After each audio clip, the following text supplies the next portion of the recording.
Ang wikang Filipino. Paano nagsimula at umunlad ang wikang Filipino? Panahon ng katutubo. Sa panahon ng katutubo, baybayin ang tawag sa katutubong paraan o sistema ng pagsulat ng mga katutubo sa panahon ito. Panahon ng Kastila. Sa pagdating ng mga Kastila, pinalitan nila ang libata ng alpabetong Romano, tinawag itong abecedaryo, na siya naming pinagtatayan ng abakadong Tagalog. Panahon ng propaganda at himagsikan. Sa panahon ng propaganda at himagsikan, wikang Kastila ang ginamit ng mga propaganda sa pagpapahayag ng damdamin at mga hinaing laban sa mga Kastila. Panahon ng Amerikano.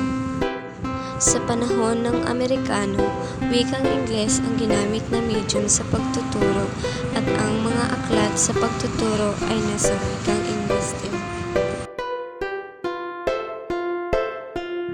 Panahon ng malasariling pamahalaan o Commonwealth.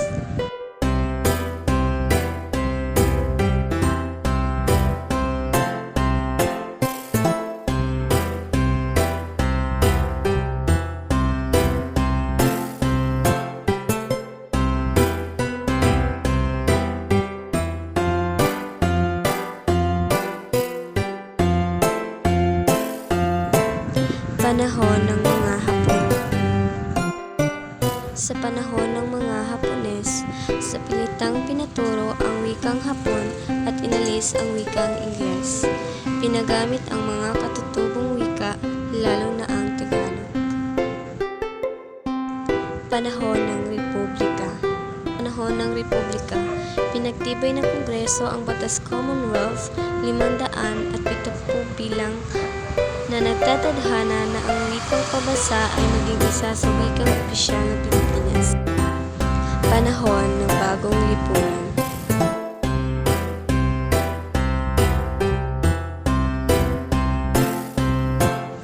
Panahon ng Demokrasya.